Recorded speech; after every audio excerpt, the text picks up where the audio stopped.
Good morning, fellow wanderers. Just Jeremiah here in the Shasta Trinity National Forest of Northern California. I'm up at Mount Shasta. You know, Benjamin Franklin said, early to bed and early to rise makes a man healthy, wealthy, and wise. I'm all about the circadian rhythms, but so far I'm just healthy. We'll see what happens. It's going to take a while to gain some wisdom, and I don't know if I'll ever want wealth. So yeah, I haven't been posting much. I'm just going to sit here, whatever. My cowboy camp spot. I love cowboy camping whenever it's not going to rain and I'm just staying for a single night. Why set up my tent? I don't care. Like, there's a little more wind. Whatever. So let's see, where to recap. I think my last video was me being afraid that my buddy Alex died in the woods. He was fine. He just was playing in the water and I found him.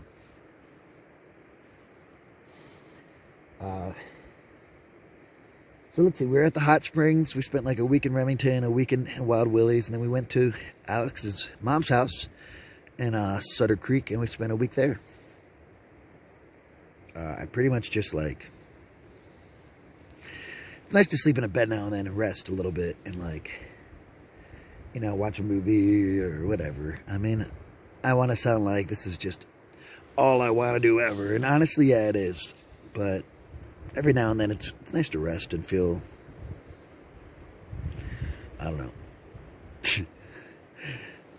feel like you're kind of almost a part of the rest of society. Watch what they do and stuff. I don't know. Enough of that rambling. So,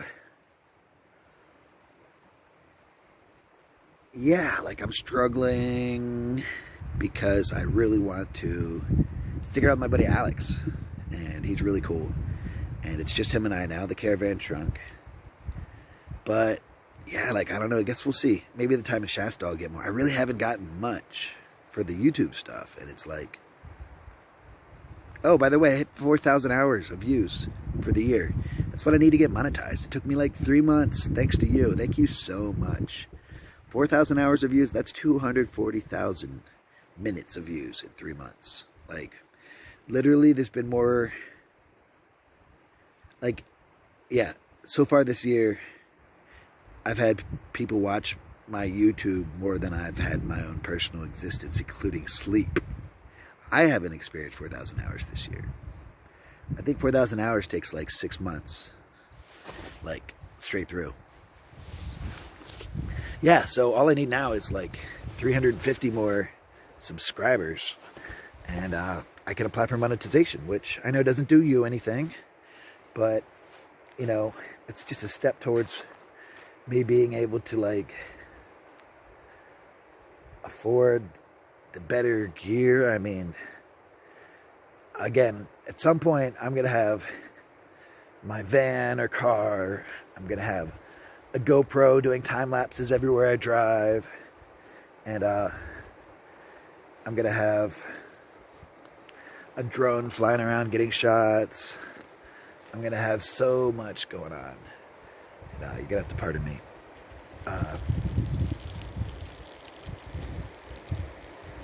There's going to be high production value at some point. And eventually I'm going to go through and edit it too, and if I have money coming in, maybe get someone to do it for me eventually. But yeah, again, the monetization thing is just a way to get ads, which YouTube is already doing ads for me, which means that honestly, I got some serious traction. But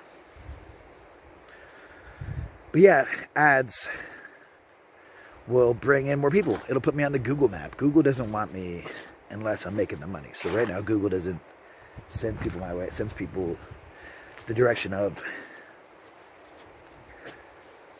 one second, I gotta zip in my pants. It's gonna send them to the other people who do have ads. Cool.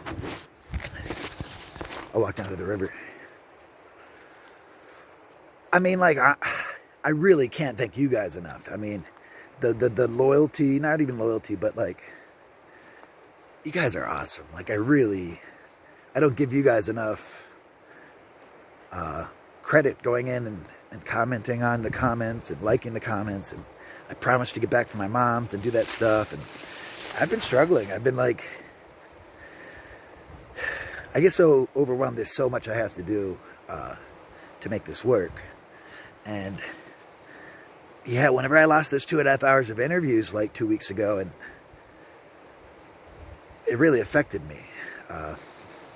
It's been hard to want to like do these as much and to come up with stuff to do, and I lost my motivation. But yeah, it's gonna come back. It is back. I just need to shoot lots of video and hope you're interested. Cool, so the river's down there. Let's see.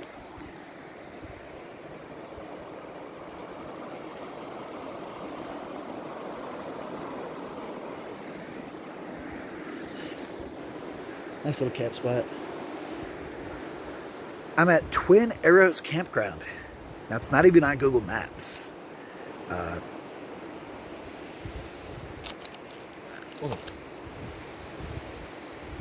Sausages. Cool.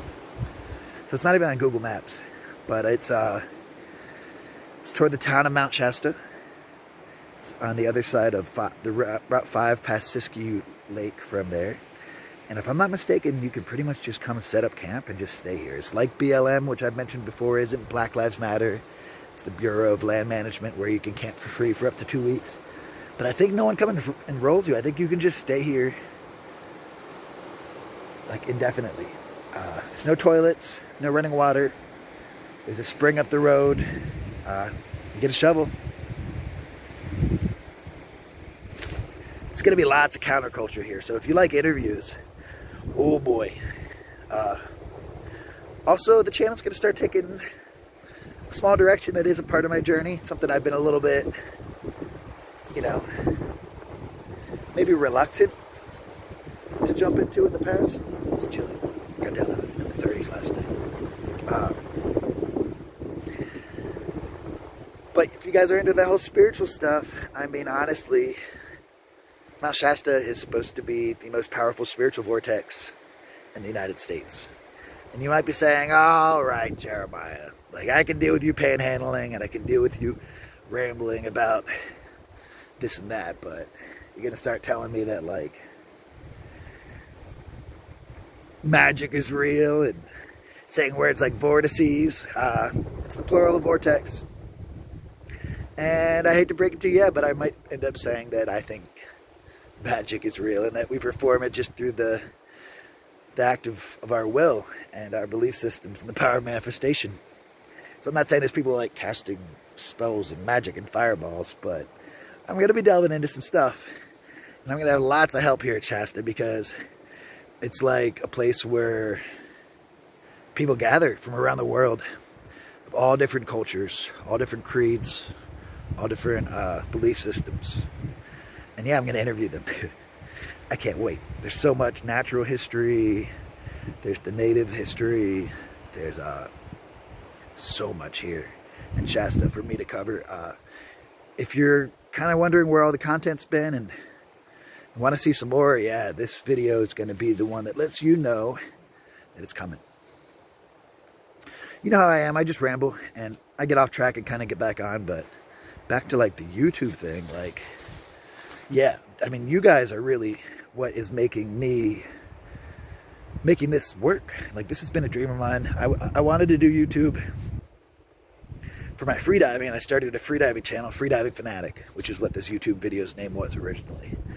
And again, you can check out my playlists for my like cave freediving, going down like 40 feet down and 40 feet back in a cave, holding my breath, and going like 95 feet down to a shipwreck, and swimming through the entire width of a shipwreck. Through the wheelhouse at 70 feet. Now this is all holding my breath. So that was my channel, and I just, when I put the hashtags on, I put a hashtag on it, and it didn't work, and so I didn't get traction, and I didn't realize, and I didn't know, and yeah. But so, 7 years ago I started my YouTube channel, and by the beginning of this year I only had like 100 hours of views. I've gotten like 250 hours. So 7 years total got me 100 hours of views, where I've gotten 250 hours of views in a single day. Thanks to you guys. Now those algorithms, they like, All right, so to get traction, what you need is you need 5 likes per 1,000 views. Now, you guys are giving me about 100, so we're at about 20 times what YouTube needs to see that there's traction and success. There's also the number of views per subscriber and the number of comments per view. And those are about 4 or 5 times as high as YouTube wants them to be at. So between 4 and 20 times the rate of what YouTube wants and what YouTube looks for. That's why, like, I've already got the commercials and all that and some of them. And yeah, that's so exciting. And what's that? I kind of feel like I've got like imposter syndrome, and I'm not suggesting I'm like anything right now, but it's just kind of a weird feeling, like thinking that people find this shit interesting. Like,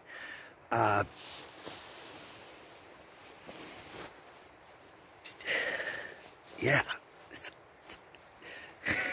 awesome. It's kind of like someone secretly watching you pee or something. Though it's kind of weird. You guys kind of did secretly watch me pee today, just now. So yeah, Shasta's amazing.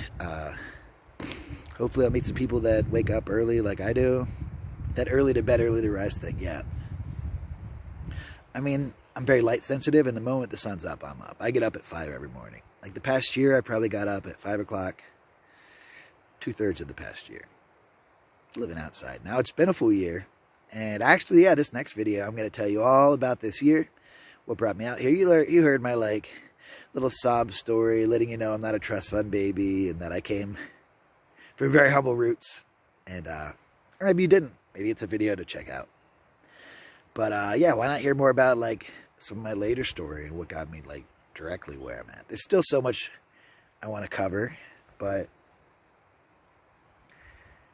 it's hard to, like, get it all organized in my head. Like, I basically have to, like, just sit there and think about it all day. And luckily, I am extremely ADHD, or AADHD, whatever. Adult Attention Hyperactive Deficit Disorder. I love when people self-diagnose. No, I don't. But I basically am self-diagnosed. If I drank a cup of coffee, I'd be flying around with the hummingbirds. Like, I can't. Like, you know, even back whenever I used to, like, dabble into different stuff that wasn't good for me, I've never been into uppers. Uppers? No. But yeah, I get to channel that energy into thinking of things to talk about. And honestly, it's tough. Especially when people are saying, hey, talk for an hour. Like, you know how people talk for an hour? They added it. Because when you mess up, 20 minutes in, you just got to roll with it. Maybe you like it. Maybe you don't. You know, I'm going to end up wrapping this video up because I'll come up with other cool stuff. But my hair's getting long. Should I just let it grow like the beard? I've never, like, grown it out. And I think I'm going to look ridiculous and not good if I do. I mean, I'm not saying I want long hair, because what the heck?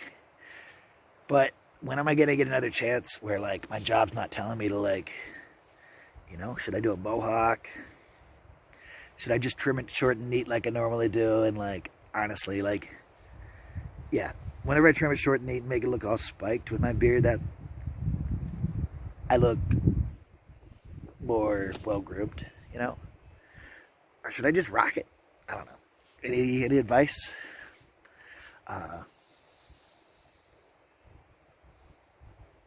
Yeah, when I turn this off, I'm going to be bored. Honestly, I really hope to find some road dogs that wake up early soon. This whole 12 o'clock thing's not cutting it. And I feel bad because he's, like, up late at night, and I'm like, I'm going to bed. It's 10. Good morning. Good morning. How's it going? Pretty good. Is that Matt? Huh? Is that Matt? No, Danny. Oh, Danny, cool. That's right. Yeah, nice to meet you. Nice to meet you. Hey.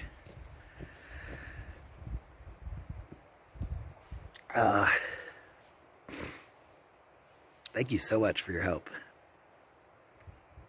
I would love if you commented. I promise you, I'm going to go in and start checking those comments. Get my backlogged comment. My backlogged comments. See, there's that mistake after 20 minutes. Backlogged comments.